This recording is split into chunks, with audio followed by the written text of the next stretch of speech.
Day 4. Scratch cards. The gondola takes you up. Strangely though, the ground doesn't seem to be coming with you. You're not climbing a mountain. As a circle of snow island recedes below you, an entire new landmass suddenly appears above you. The gondola carries you to the surface of the new island and lurches into the station. As you exit the gondola, the first thing you notice is that the air here is much warmer than it was on Snow Island. It's also quite humid. Is this where the water source is? The next thing you notice is an elf sitting on the floor across the station in what seems to be a pile of colourful square cards. Oh, hello, the elf excitedly runs over to you. How may I be of service? You ask about water sources. I'm not sure, I just operate the gondola lift. That does sound like something we'd have though. This is Island after all. I bet the gardener would know. He's on a different island though. The small kind surrounded by water, not the floating kind. We really need to come up with a better naming scheme. Tell you what, if you can help me with something quick, I'll let you borrow my boat and you can go visit the gardener. I got all these scratch cards as a gift, but I can't figure out what I've won. The elf leads you over to the pile of colourful cards. There you discover dozens of scratch cards, all with their opaque covering already scratched off. Picking one up, it looks like each card has 2 lists of numbers separated by a vertical bar. A list of winning numbers, and then a list of numbers you have. You organise the information into a table, which is your puzzle input. As far as the elf has been able to figure out, you have to figure out which of the numbers you have appear in the list of winning numbers. The first match makes the card worth 1 point, and each match after the first doubles the point value of that card. In the example, card 1 has 5 winning numbers, and 8 numbers you have. Of the numbers you have, 4 of them are winning numbers. That means card 1 is worth 8 points, 1 for the first match, then doubled 3 times for each of the 3 matches after the first. Card 2 has 2 winning numbers, so it is worth 2 points. Card 3 also has 2 winning numbers, so it is worth 2 points. Card 4 has 1 winning number, so it is worth 1 point. Cards 5 and 6 have no winning numbers, so they are worth no points. In the example, the elf's pile of scratch cards is worth 13 points. Take a seat in a large pile of colourful cards. How many points are they worth in total? Okay, fantastic. Now let's take a look at scratch cards. Part 1. We can see there's actually quite a few things that we need, but let's break down each of the requirements. So we have to, as a final result, know how many points are there worth in total. And the points are calculated by looking at 2 sides of a card. So we have one card with an ID, and we have winning side, or the winning numbers we'll call them. And then we have our numbers, or I'll just call them numbers. So winning and our numbers, we need to be able to check against our numbers against the winning numbers. So we need to parse both of these and do checks and lookups and see whether or not we have any winning points. And based on how many we win, in our case, the first card, we actually win 5 out of the 8. So we need to then calculate our points based off of this, and our points are based off of the first match is worth 1 point, so this is worth 1 point, and then the next one's double, and then double again, and our final result for the first one should be 8, and in total of all these, including the last 2 which don't have any points, it will be 13 as well. So let's get started. So the first thing that we want to do is actually create well, actually 2 things. One is let's create our mutatable total. So this will be our total number that we want to print out. We'll remove this input and we'll add something like total in here and make that so it's printable as well. Of course, this won't actually do anything here, so that's fine. We'll get some warnings, that's all good. The first thing that we're going to start doing is actually create a strut called card. In here, we want to store the ID. Do we want the ID or need the ID? I don't know, but we'll just do it anyway. I think it's worth storing it anyway. Then we've got the winning numbers. We'll call them winning numbers. This will be a vector. Ooh, a vector of I32s. So we're going to transform those numbers that we saw here. We're going to transform them into I32s, and the same for the other side. And we're going to call these numbers. Make them really easy and straightforward. Oh, vector of I32. Okay, fantastic. And we need to now go through each of our inputs. In our case, we can imagine this is going through each line in our input. So input dot lines. So similar to day 2, if I'm not mistaken. And we need to create each card. In our case, what we'll do is we'll actually re-implement something we did the other day, which is the from here with a card. And we're going to do it for a line. This, and we'll try that. And of course, it won't work because we haven't actually implemented from on this specific strap. But before we do that, we do need to derive or use some of the derive from macros just to make it easier. Debug and default are always the ones I almost always use. It just makes it a little bit easier. But we want to implement our from trait. So if we remember from the last time, it allows us to cast between something like a string slice, for example, and actually convert it into our card type. So into our card type, we need to implement the from function in this trait, and we need to produce a card. So if we wanted to, we could do this really simply by doing this, make sure it compiles, and of course it does. Let's actually add the bottom here. Let's actually add the printing of each card just to make it a little bit cleaner. We won't make it pretty print, we'll just do card, just to make it a little bit nicer for us to take a look at. And that will print each card. Fantastic. So when we create each card, we need to start splitting this up. So the first thing that we need to do is take a look at the full input. Let's have a look at this. So this is what we're going to provide to it. The full input here. So the first thing that we need to do is actually strip off this card and number. So of course we're going to do our infamous string splitting here. So this will be called the card. We'll call this the card number. And this will be called the card results, for example. And we're going to split this now. So let's take our value. It's here. We're going to split it, but we're going to only split it once with a specific delimiter.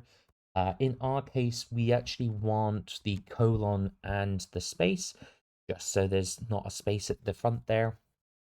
That's going to be relatively straightforward and easy. We're going to unwrap. Actually, do you know what? I'm going to start being a good boy and actually start adding this. So, failed to split. Card string, something like this. Make it a bit easier so that when we do have a crash, it'll actually be easier for us to debug. So now we'll sort out the card number. It may be useful in the second part, who knows. But what we can do is get the card ID. So in this name, we're going to do a quick split. Actually, we're not going to split. We're just going to get the card ID. And this is actually going to equal to our card.number.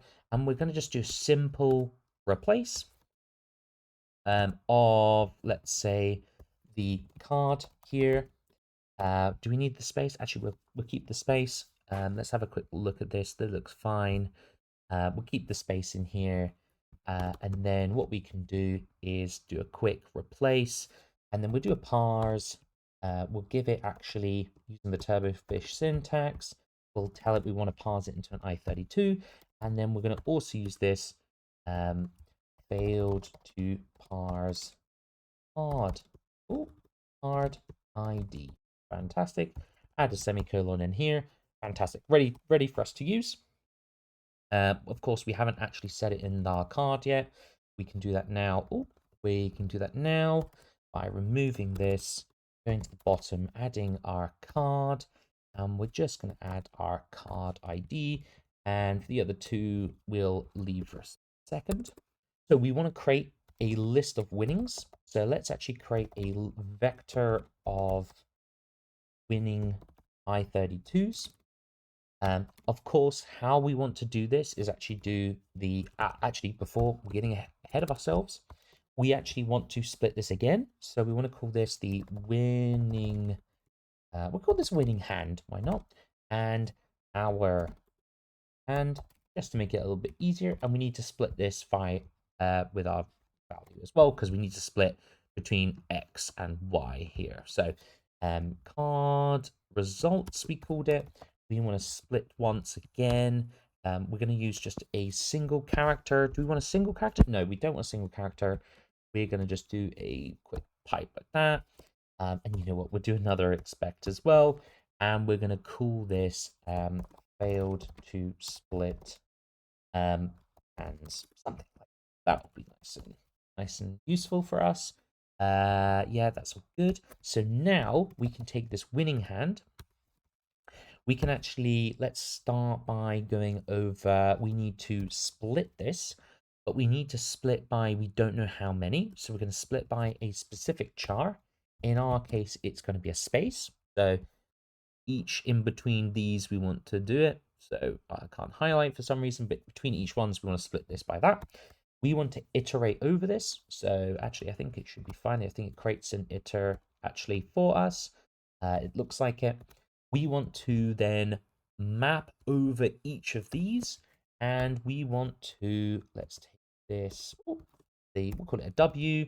It's a string slice, so we can do a W dot parse. We're going to use the same Turbofish syntax as we did before, I32, and we're going to unwrap that, and then we're going to add a collect on the end here as well, and we've already set that, so hopefully that should be fine. Let's have a look. Let's remove this for now, and also we'll set this to default as well, just to make it a bit easier. Let's have a look at what's here. So now it's split these two. We've got an unwrap error, but thankfully we started adding some things. Parse int error kind empty. Now, which ID was this? So it was parsing card 3, we assume, and there was a problem. Okay. So it could be that as we're splitting, of course, this is actually 2 spaces here, so it will split it into an empty string. So we need to actually add a filter in this. So we could actually use, this is actually something I was looking into, because some of these functions are absolutely amazing in Rust. We could actually use the filter map on this winnings as well. And this needs us, so if we read the docs again, it needs to have a some value, and it will be returned in our map, or it will be skipped over if it's a none, for example. So what we could do is actually do a match on the parsing. We're going to have 2 branches of the matching. We're going to have the sum of some value, doesn't matter what it is. This is going to return a sum v. Actually, can we just, do we need to do the pattern matching? Or does it actually return an result here? Let's have a quick look. Remove this. We do that? Does that work? No, because I think it's a, yeah, so I always forget which one we can do, but is okay. This will convert, no, that's not what we want. Is sum? This is not this is a error variant. So is error, no, option E. Error, is that it? Is that all we need? Okay, fantastic. Okay. But the sum variant is wrong, so that's fine. We'll just do it. We'll actually do it our previous way. Why not? It just makes it a little bit nicer, at least for me. Let's parse it as an I32, and if you can imagine it, the 2 branches are here. We'll do a sum v is equal to sum v, or something like that. And is that error here with, we don't actually care. Oh, actually, it won't be a sum. It will be an OK variant. And then it will be an error. We don't care about the error. We'll convert that to a none. I've forgotten what the way to do this nicer is, but that should fix the problem. Okay, it fixes the problem. Very easy, straightforward, etc. So we have the winnings. Now we just need to create the same. Pretty much it should be a copy and paste. So a yank and a paste. And instead of winnings, this will be called numbers. Instead of the winning hand, it is the own hand. What did I call it before? Our hand. Of course. Our hand. Split, do the mappings, etc. Oh, etc. etc. etc. Numbers. We can remove this and put numbers here as well. And we'll save that. And we should get both. Fantastic.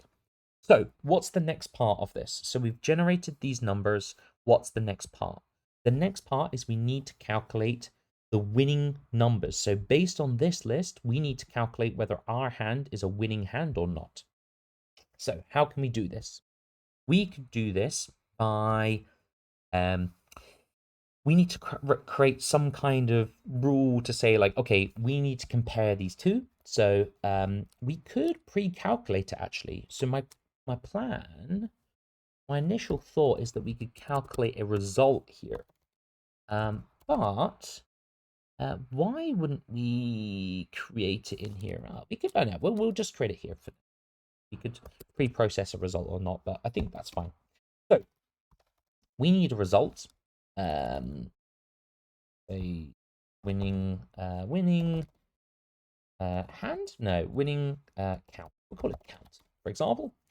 What we need to do is for our card, we need to do a quick comparison of if the what numbers actually, yeah, we could do this. For each card dot winning dot iter dot map. Is it map or filter? We'll do filter actually. Actually, let's go back to this requirements. So do you need these numbers? No, you just need the sum. You just need to know it's 5, right? So 1, 2, 4, 8. Yeah, so 1, 2, 4, 8. I think it's something like this. I need to double check, but I think that's how we get these numbers. Oh, actually, something that I wanted to start doing as well is we want to actually write an assert here as well, where we're doing a total is equal to, what was the total? 13. We'll do 13. Well, this just lets us know, like, okay, when we have got the correct number or not. So, for each of the winning hand, we need to see if it's in the, we need to filter by if that number, oh, sorry, if our, let's call it winning, oh, our winning number is if it's inside our card dot numbers dot contains, if it contains our number or our W, I should say, for example, it will return something. Do we want a collect here, or do we want a sum, or is there a count function? Aha, there is a count function. We're going to use this as our result, and this will be our winning. Let's just call it our number, our win number. That's better. And if we save this, we can now just quickly print that. Oh, actually, you know what? We'll add it to our down here. We'll win number, and we'll also put that in brackets as well. That's great. Let's have a look at what this looks like. So it's 4 numbers, 2 numbers, 2 numbers, 1 number, 0 number, 0 number, which is correct, but it's not how we calculate the points. That's just the number of wins or matches we have. So how do we do this next part? So actually, let's have a quick look back at that number. in our first game, we actually win 5 numbers, actually. There's something wrong with our code. What is this? What is this? It's probably to do with how we calculate these winning numbers. That looks okay. Each winning card, check against there. Oh, have I got this the wrong way around? Do we want to be looking at the winning cards, or do we want to be looking at the numbers?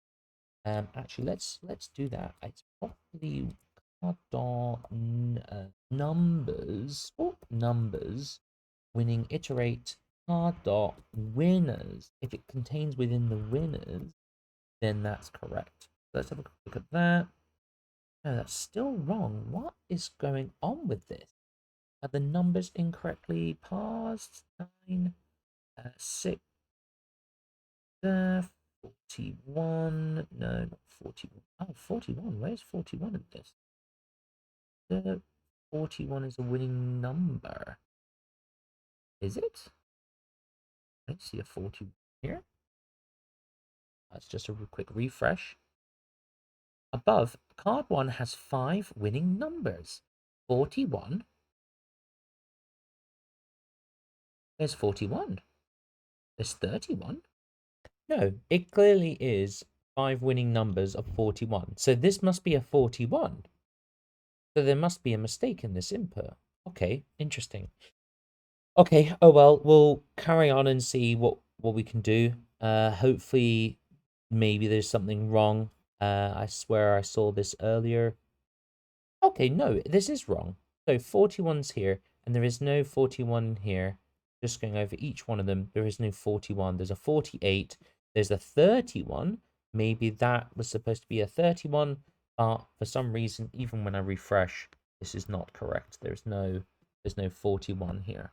So for some reason, this is wrong, but we'll continue and see. Hopefully, it doesn't affect our puzzle at all. So we just modified this around the other way. We're still getting those numbers. We'll continue on our merry way.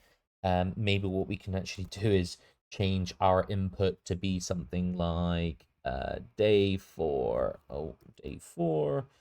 Day 4, part 1. We'll just add 31 here. We'll make this not 32. We'll make this 40. That didn't do that, but I think this is what is intended. Not sure still. This is something that's new to me. Yeah, so this is the numbers that we're kind of looking for. I hope this is correct, but we'll see. So how we want to get this number, or how we want to get this to work, is that we need to then, we've got our winning numbers. We now need to create a score from this. So we'll call this a score. We'll make this mutatable.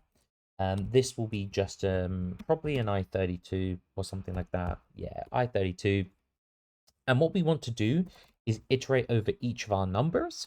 So we'll call this I, and we need to iterate over them. And if we look back at how this works, is, if I remember correctly, if we look at this, 1 for the first match, and then after that you double it. Okay, so continue doubling it. So in our case, let's iterate from 0 to our winning number in this case. And what we're going to do is we're actually going to check if I is equal to 0. So we could do some kind of like first calculation or something that probably is the easier way. We're going to set this to 1. Else, if it isn't, then we need to write score equals score times 2. And that's all we need, because we don't actually care about the winning number itself. We can do something like this. We're going to go down, and then the last thing we want to do is actually do total is equal to score, and then add that to here. 21. This is incorrect. So let's break this down into its individual pieces. So let's have a look at the score for these. So we'll quickly add our card back in. Oh no, we won't need to add a card. We can just add the score in here. Let's take a look at the results of that. 0, 16. Okay, so we are maybe going over how our calculations is working. If is equal to 0, the first index, or do we need to start at 1? I think it matters. Does it matter? Yeah, it does matter because we need to iterate over these correctly. No, this is not correct. No, no, no, no. Let's put that back now to 0. And we go to score equals 1. So the first score, because we need it so if there's nothing to do, it's equal to 0. Cool. If it is equal to only one number as a match, it needs to be 1. And then after this, we need to times it by the score. So score times itself. Is that correct? Or is there something else that I'm missing? Hang on, maybe this input was right. Hang on, if we go back and we change that day 4 input back from 43, 41 to there.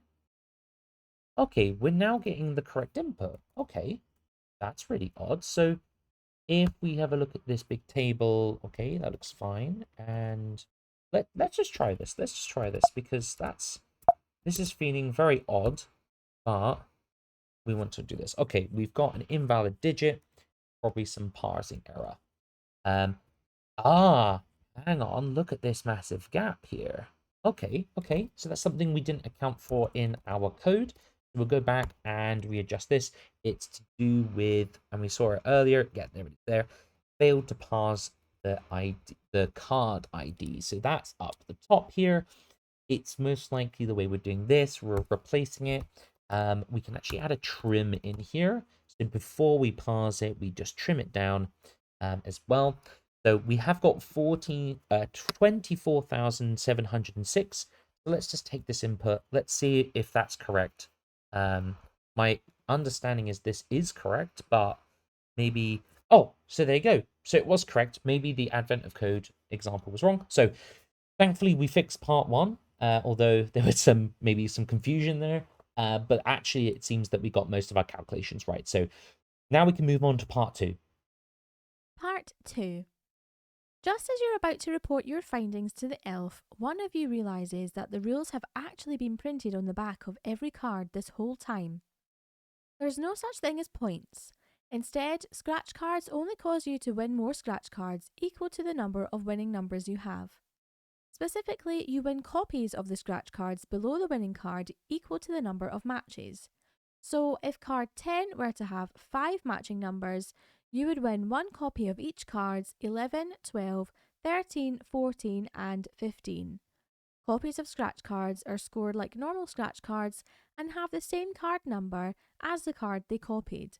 So if you win a copy of card 10 and it has 5 matching numbers, it would then win a copy of the same cards that the original card 10 won, cards 11, 12, 13, 14 and 15. This process repeats until none of the copies cause you to win any more cards. Cards will never make you copy a card past the end of the table. This time, the example goes differently. Card 1 has 4 matching numbers, so you win 1 copy each of the next 4 cards, cards 2, 3, 4 and 5. Your original card has 2 matching numbers, so you win 1 copy each of cards 3 and 4. Your copy of card 2 also wins 1 copy each of cards 3 and 4. Your 4 instances of card 3, 1 original and 3 copies, have 2 matching numbers, so you win 4 copies each of cards 4 and 5. Your 8 instances of card 4, 1 original and 7 copies, have 1 matching number, so you win 8 copies of card 5. Your 14 instances of card 5, 1 original and 13 copies, have no matching numbers and win no more cards. Your 1 instance of card 6, 1 original, has no matching numbers and wins no more cards. Once all of the originals and copies have been processed, you end up with 1 instance of card 1, 2 instances of card 2, 4 instances of card 3, 8 instances of card 4, 14 instances of card 5, and 1 instance of card 6. In total, this example pile of scratch cards causes you to ultimately have 30 scratch cards. Process all of the original and copied scratch cards until no more scratch cards are won. Including the original set of scratch cards, how many total scratch cards do you end up with? So I discovered what I'd done wrong. This 41 is actually part of this set of winning numbers, not the actual won numbers, quote unquote. So that's actually this 4 here, and 4 is the right answer, not 5. So me tampering with this was actually incorrect. Leave that as it is. This was all my mistake. So that's saying said, let's move on to part 2. Now, part 2 is a little bit more interesting now. This is where we've actually found out that the scratch card points that we've been creating, there's actually, like, this is not actually correct. What we need to actually, like, what happens when we win a scratch card, or we win X number of points for a scratch card, we actually get more scratch cards associated with that, and we get specific copies of this. Okay, so how does this help us? Well, what happens is we need to calculate the sum of all of the scratch cards that we win. So, for example, if we win the scratch card 1 and we win 4 matches with that, so we win 4 of these, we have to then add 4 to the end of our card. So we need to add a copy of the results of 2, results of 3, results of 4, results of 5, etc. as well. Now, pretty much this just screams to me recursion. Now, this could actually be incorrect and is definitely not the most efficient. I'm just going to get quick and dirty, do a bit of recursion. Some of you may be already screaming like, hey, why do you not cache, like, hey, you go over card 1, create the cache of that, or go over card 2, you create a cache for that. We'll maybe do that as like a review of that next time or something like that, but we're going to just get straight into it. So the first thing we want to do is we want to actually move this score into here. So what I mean score is I want to pre-compute this score for my cards. So what we had before down here, where we're creating the cards, we're actually going to move this to here. We're going to call it score. Here we're going to call it score. It's not cards, it's just numbers. And this will give us just the number that we need that we can feed into this. And all this is going to do, and we need to remove this card here. And that should give us I think it gives us a use size. So we might need to, as I32, that's easy enough to do. Oh, that's because we didn't save that correctly. Why is that? I always have this in Rust. You can either do this or I32 like that, or you could make the score on I32 or something like that. So it doesn't really matter. So we've now got this score as part of this. What we actually need now is to actually create a list, so a mutatable array or vector, I should say, of cards. So we need to know, we need to pre-process all of the cards. In our case, card equals a brand new vector here. What we're going to do is we're actually going to move these 2 lines into, actually, you know what, we'll move all of these lines as well. So let's move this, put another bracket there for now. For each of these lines, we want to do this, and then we just want to do a cards dot push our card onto this as well. I believe actually this print line will not work anymore because of the borrow checker. Oh no, it's actually fine. That's odd. I know why. It's because we've actually got another problem here. We don't need this score anymore. We can just rip this all out. I think all of this is actually not needed. So yeah, that's the borrow checker yelling at us. That's fine. It should be fine this way around. So we'll do it this way. So that's pre-processing every card. So if we open that back up, we can see here that part 1, for example, okay, we found the card. That's all good. That's the problem here is change this. There we go. Great. So we have all these scores that we needed to calculate before. Now, the reason why we needed these cards is because now we're going to do a little bit of recursion. I know you can do this a more effective way. I'm just going to do it quick and dirty. We're going to do count. No, we're going to call this the, I don't know, let's call this card counter or something. It doesn't really matter what it is. This requires a mutable pointer to a counter. So this is just going to be an I32. And I always do this in Rust. It's counter, and it's a reference to mutatable I32. We're also going to provide the cards. So this would be a cards where it would be a reference to a vector of card. And then finally the current card. So we just do a current, and it's going to be a reference to a card. So we don't actually need to take control of it, etc. The first thing that we need to do is actually, we're going to process one card. That means that this counter, we need to add a +1 to this. So we're hitting a new thing. I think this is, if this is I believe we need to actually do, what is the problem with this? Okay, we're missing a bracket here. If we save this, probably this is going to be, yeah, okay, so we need to add that as well. So now what happens is we can now implement our total. Actually, we continue to use the same total, actually. So we're adding all these lines, and then what we need to do is for each card at the high level in cards, we need to process it from the get-go. This can be a reference to cards like this, and all we need to do is call our, what did we call our function? Card counter. Card counter with our counter, which is going to be just our total. The cards themselves, yep, that's correct, and a reference to cards right there. Oh, that's wrong. And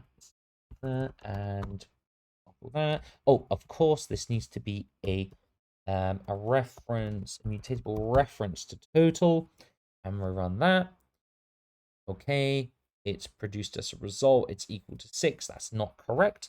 That's because it's going through each of the cards. Actually, it's correct because we're only going through the cards and counting them. That's great. The next bit is where we take, let's say, I, and we want to start at 0, and we want to go until the current cards score. So this will go from, let's do a quick print line and see what this looks like. This will go from, yep, so 0 to 1. That's not actually right. What we need to do is a 1, because what we're going to do is we're going to create a quick offset of which is the card number. So if you look back at the requirements, it is, if card 1 produces 4 matches, you need the next 4 cards.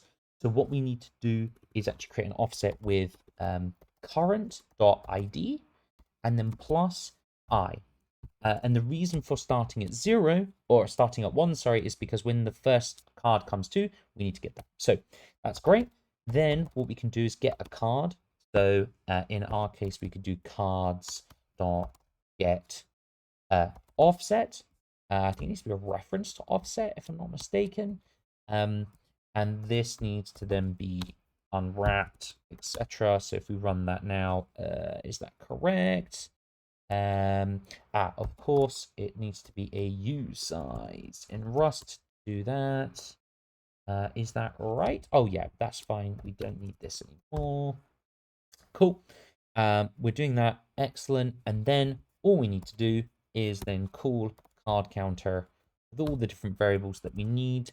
Only difference here is we need to set it to card. Boom. That should be fine. Looking over that, looks good. Let's look at the result. The result needs to be 30, so we might be off by 1. Let's have a quick print here. Little look at what's going on. Because this offset might be wrong. So for the first card, it needs to be, we need to add a semicolon. Never forget the semicolon. Ooh. There we go.